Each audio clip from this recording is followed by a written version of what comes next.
Greetings. Welcome to our next session together. Today we're going to be looking at Genesis chapter 22. We're going to pick up where we left off last week in verse 9, and we're going to look at 9 through 14 in the text. So go ahead. It's not a very long passage here at all. Go ahead and pause the video, take a few moments, and read through that together in your groups. Okay, even though this is not a very long passage, there is, as was with the beginning section, there's a lot of depth here, and there's a lot of things in this story that are worth noting here and pointing out. So notice that where this leaves off is where Abraham and Isaac are heading up the mountain, and Isaac, he asked the question, where the lamb is for the burnt offering. And if we recall from last week, that indicates a couple of things to us. One, he's old enough. We don't really know his age here. Maybe 12, 13, something like this. The language here, he's referred to as a lad in the English. From what that's translated from, probably wouldn't indicate anything much older than that.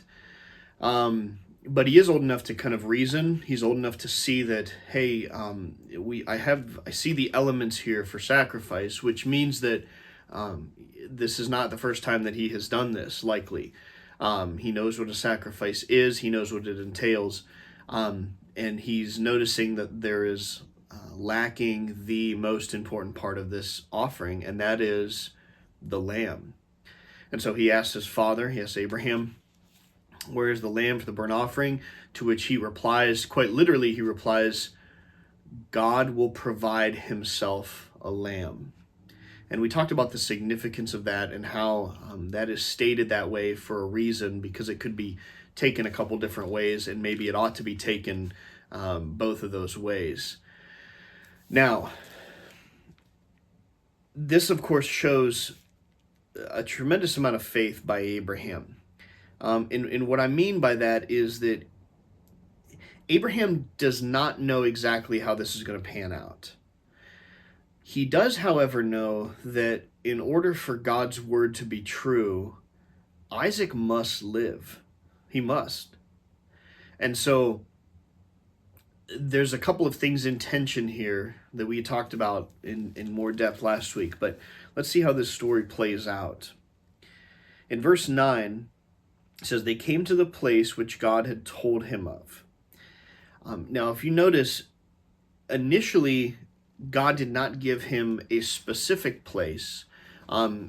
He had him go to the land of Moriah, to one of the mountains. And so it seems as if there has been given at this point to Abraham more specific revelation as to where exactly he is supposed to go. And so now they have arrived at this specific location, and Abraham built an altar there and laid the wood in order and bound Isaac his son and laid him on the altar upon the wood. He bound Isaac. Now, there's no indication from the text that Isaac was resisting. And this is, of course, where you can draw a lot of parallels between Isaac's, let's call it his posture or his attitude in dealing with this, because he's not resisting his father. At least it's not in the text. However, he is bound anyway, and that is,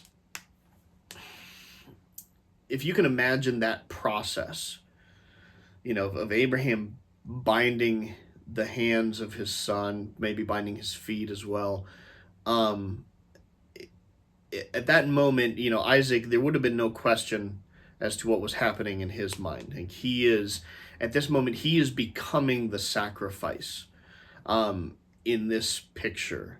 And so he's going from being the beloved son to now taking on the role of the sacrifice.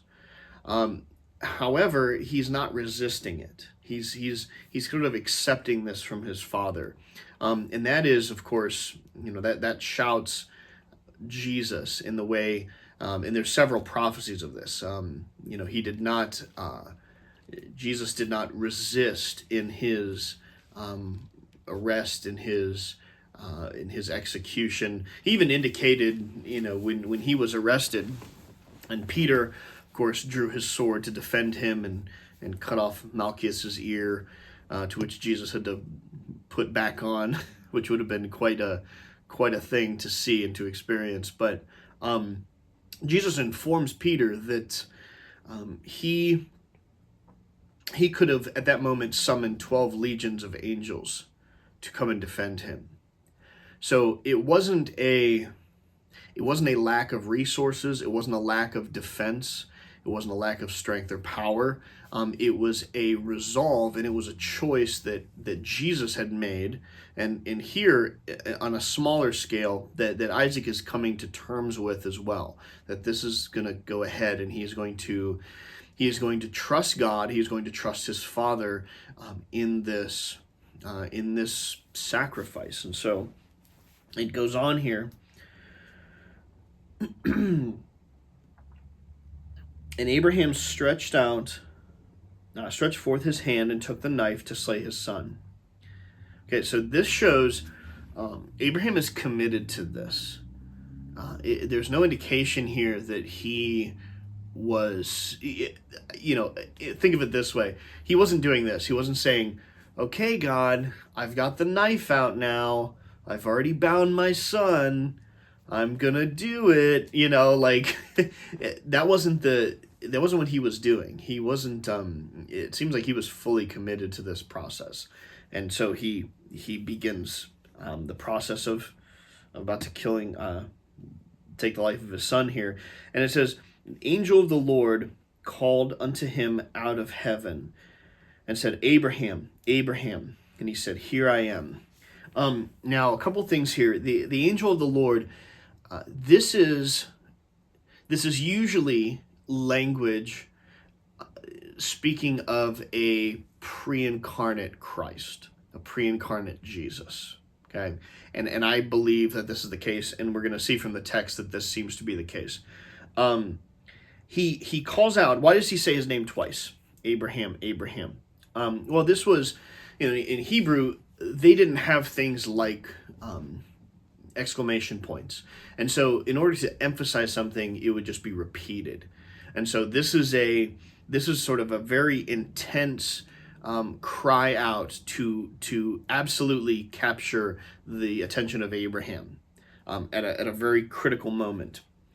And then he says, here I am, or here am I.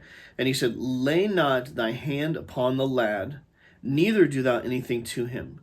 For now I know that thou fearest God, seeing that thou hast not withheld thy son, thy only son, from me. Now here's an interesting way that this is depicted. This angel of the Lord, which I believe to be more than just a messenger of God, because the way that this is stated here, it says, I know that you fear God, seeing that you have not withheld your only son from, and then he says, me. Now think about this. If the person speaking is not God, then we're talking about a sacrifice to another supernatural being other than God. And of course that's a no-no, right? But here, if this is a pre-incarnate Messiah, then it would fully make sense that he is saying, you fear God and you have not withheld your son, your only son, from me, because that's who he would be offering to. Now further, and you can think of it this way, why is it that the pre-incarnate Christ is so, you could say, interested or so intimately involved in this process right here? Well, because there is a very, very close connection between what's happening here with Abraham and Isaac and what is going to happen, of course, with Jesus later on. That he is, I would say, intimately invested, personally invested in how this is playing out, in the picture of this. And then it says, and Abraham lifted up his eyes and looked, and behold, behind him a ram caught in the thicket by his horns. And Abraham went and took the ram and offered him there a burnt offering in the stead of his son. Oof. So a lot of things happen here. This isn't just okay, you passed the test, you're free to go, you can walk down the mountain with your son, and everything is great. They are fully prepared for sacrifice, for blood to be shed, and blood will be shed. And so we would call this substitutionary atonement, where, and this gets, sometimes the wrath part of God gets a little bit overplayed, I think. And it sort of makes God this, this bloodthirsty depiction. It's like, oh, I have to be appeased with blood. That's not exactly what's happening here. This is much more, we know that without the shedding of blood, there is no atonement for sin. But does God need the blood shed? That's an interesting question. Is there something lacking in this whole equation, then somehow God is only satiated by the shedding of blood? Is that really what's happening? And not to say that bloodshed isn't necessary, but maybe it's worth discussing in your groups what that actually looks like, and what's the significance of that. The ram then is this substitutionary figure for Isaac. Now notice a couple of things. It is a ram. Okay. This is not the lamb that Abraham had prophetically spoke of in verse 8. Okay. And that's what's so beautiful about the story. Like, it leaves you, it's complete, it's intact in and of itself, but it's still forward looking. This story should leave us still looking for that lamb, even though God has provided here for the substitutionary atonement for Isaac to live. Now you might say, why a ram? Well, notice here, the ram was caught in the thicket by his horns, and I think there's a few things that needs to be said about this. There is, of course, I think, the picture of course, Jesus being crowned with thorns, right? So if you were Abraham and you turn around and you saw this image, what would you see? Well, you would see a ram, at least in some level of distress, because there's thorns. Now think about this. If this ram is caught in the thicket, this has to be a pretty strong bush or whatever it was to retain this ram. Rams are pretty strong animals, especially in their backs and in their necks. They have a lot of strength there, and so this ram is caught, in the picture being, crown of thorns, right? Caught with it around its head, around its horns specifically. Now, beyond that, why is it caught? Why is the text so specific that he was caught by his horns? From this point forward into the story, there is coming later the ceremonial system that God establishes for Israel. And God is very specific on what kind of animals and under what circumstances they can be offered. Specifically, animals that are offered to God have to be blemishless. Okay, if they have any kind of blemish, if they have any kind of physical defect, that immediately rules them out for being fit for ceremonial use. In other words, you can't give God just leftovers. You can't give them the runt. You can't offer to God, this animal that is sickly that's probably going to die anyway. No, it needs to be blemishless. It needs to be perfect in all respects, as far as being healthy, and everything is, there's nothing wrong with this animal. If you think about this, the horns on a ram, that is the only place that a ram could be caught without causing it to be blemished. So imagine, and you see this with animals. I mean, if an animal gets its leg caught, sooner or later that animal will chew off or rip off that limb to get away. A lot of times animals will at least begin to try to free itself by any means. And even if it doesn't, just the fact of it struggling, with something caught on its leg or its any part of its body really, other than the horns, it's going to cause damage to the tissue, right? But horns, of course, there's no soft tissue there, so it's not. There's nothing that it can be damaged in that instance. And so, what is this? What is the depiction of? Well, it's that in order for a sacrifice to be acceptable to God, it has to be blemishless, it has to be perfect. Not just any old animal will work.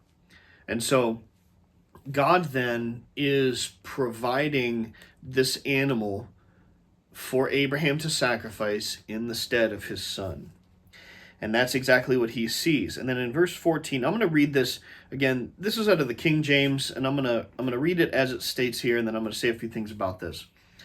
In the last verse we're going to look at, it says, "And Abraham called the name of that place Jehovah Jireh, as it is said to this day, in the mount of the Lord it shall be seen." Okay. I'm going to push back a little bit on the translation Jehovah Jireh. I like, that's something that we're familiar with, the names of God. I'm pushing back a little bit on the translation here, just because even though Jehovah Jireh flows very nicely, it flows better than Adonai Jireh or Yahweh Jireh. But you've likely never heard me use Jehovah, and there's a reason for that. And quite simply, it's because the phrase, the name Jehovah, does not exist at all in the Bible, period. And you might think, well, but it's right there. Like, here's where Jehovah came from. And this is pretty devastating to the I'll call it what it is, the cult of Jehovah's Witnesses, because they're very big on the name of God, and so this fact that I'm about to share with you is kind of debunks them at the very foundation of what they claim.